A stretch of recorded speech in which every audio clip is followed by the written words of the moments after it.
Je vous présente la suite du livre La clé de votre énergie. On va identifier les blessures émotionnelles. Modifier notre regard face à l'adversité. Voilà notre objectif. Quelque chose de formidable se cache dans les épreuves. Pour l'instant, nous ne voyons que la boue. Bientôt, nous verrons et nous serons en mesure de comprendre qu'il s'agit en réalité d'un engrais pour nous aider à pousser autrement. En prenant du recul sur les événements, nous allons cesser de les percevoir comme des catastrophes et chaque épreuve se transformera en expérience. Nous ne sommes ni les victimes du sort ni la cible de quelqu'un. Nous avons quelque chose de positif à intégrer dans l'épreuve que nous vivons. Désormais, attentive à cette manière de concevoir la vie, je découvre le best-seller de Lise Bourbeau avec les 5 blessures qui empêchent d'être soi-même. Cette thérapeute canadienne a fondé sa recherche sur les propos du neurologue Sigmund Freud, fondateur de la psychanalyse. Celui-ci affirme que notre apparence physique pourrait avoir un lien avec nos émotions. En étudiant plusieurs milliers de cas, Lise Bourbeau avance qu'il existerait ainsi 5 blessures: le rejet, l'abandon, l'humiliation, la trahison et l'injustice.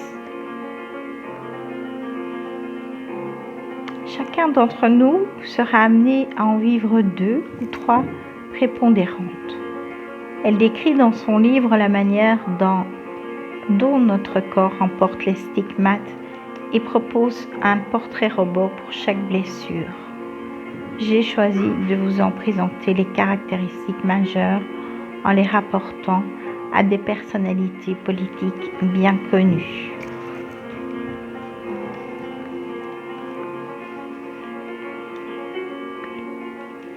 Les 5 blessures capitales.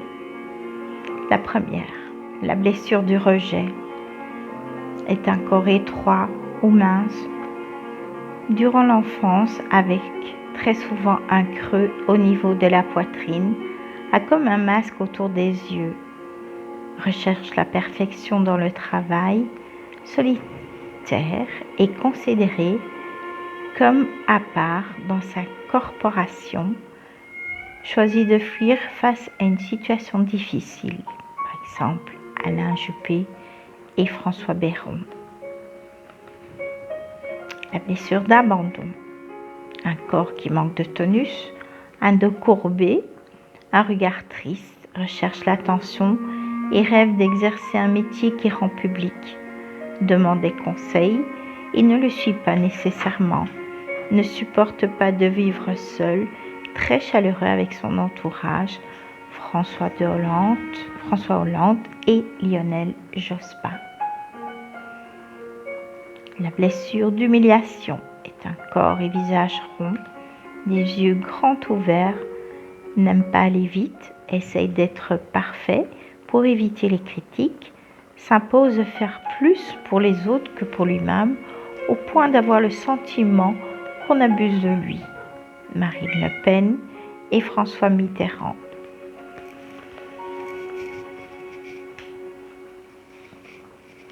Blessure de trahison, corps bien proportionné qui exhibe force et pouvoir, regard intense et séducteur intolérant aux problèmes des autres, aime tout contrôler et n'arrive pas à déléguer, cherche à impressionner, comprend et agit rapidement.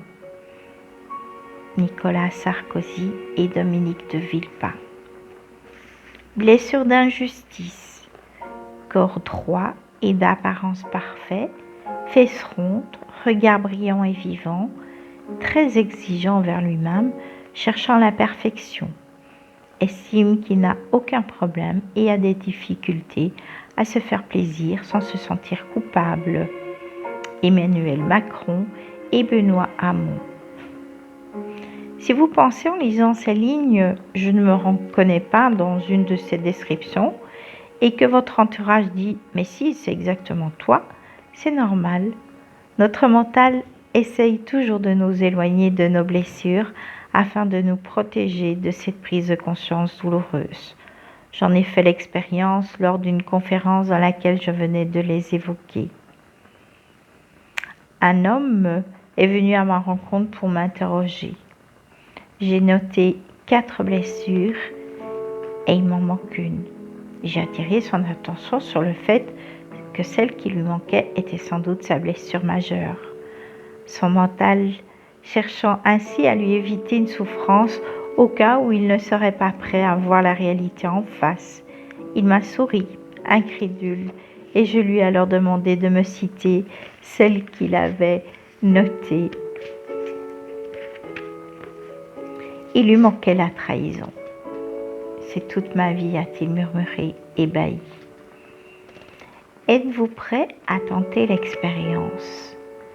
Notez à votre tour les 5 blessures, sans tourner la page. L'objectif n'est pas de tester votre mémoire, mais de faire une expérience. En 1, notez la première blessure. En 2, la seconde. En 3, 4, 5, si c'est nécessaire. Quelle chance si vous en avez oublié une ou deux, vous venez d'identifier à coup sûr vos blessures majeures. Sinon, fiez-vous aux descriptions physiques présentées précédemment. La manière dont notre corps exprime nos blessures majeures est très intéressante, mais le plus déconcertant est ce que Lise Bourbeau affirme concernant leur origine. Notre âme choisirait un certain nombre de blessures à expérimenter, par exemple le rejet et l'injustice ou la trahison et l'abandon. Ainsi définis, nous attirerions sans arrêt des personnes et des situations qui nous feraient revivre ces blessures jusqu'à ce qu'elles cessent de nous impacter. Les premières personnes que nous choisirons seraient nos parents. Nos âmes décideraient de l'environnement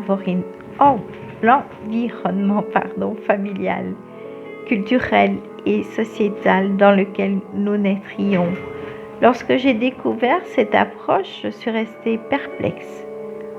Puis, en réalisant la série Enquête extraordinaire, dédiée notamment à l'hypothèse de la persistance de la conscience après la mort, mes certitudes ont été bouleversées.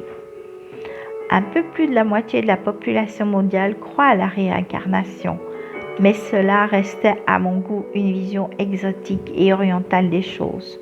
J'étais loin d'imaginer que j'allais découvrir, en étudiant l'histoire du petit James Leininger, un des cas ultra documentés qui demeure un mystère pour la science.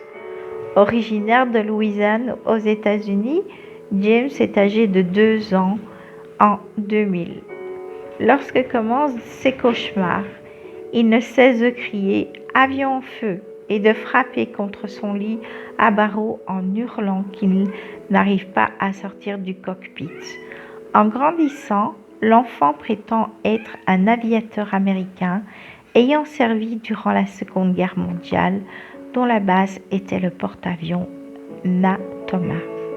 Il va jusqu'à donner le nom de ses coéquipiers et désigner l'île d'Iwo Jima comme l'endroit où son avion a été abattu. Il faudra plus de 10 ans de recherche à ses parents, pourtant sceptiques, pour admettre que leur fils est sans doute la réincarnation de Jim Houston. Tué en 1945 par l'armée japonaise lors d'un raid aérien. Tous les détails donnés par l'enfant, dont certains étaient gardés confidentiels par l'armée, ont été vérifiés et validés en 2011. C'est impressionnant, mais le plus stupéfiant est ce que dit James à ses parents concernant sa conception. « Je vous ai choisi, toi et maman, pour être mes parents. » Le père, les yeux grands ouverts, lui demande à quel moment. Quand vous étiez en vacances à Hawaï dans l'hôtel de couleur rose. Or, d'après sa date de naissance, c'est en effet dans le Pink Palace à Hawaï, où il est en vacances, que l'enfant a été conçu. Aussi fou que cela puisse paraître, nous choisirions donc nos parents, et pas seulement. Tous nos proches et notre entourage familial, amical et professionnel. Le Dalai Lama n'a-t-il pas déclaré à ce sujet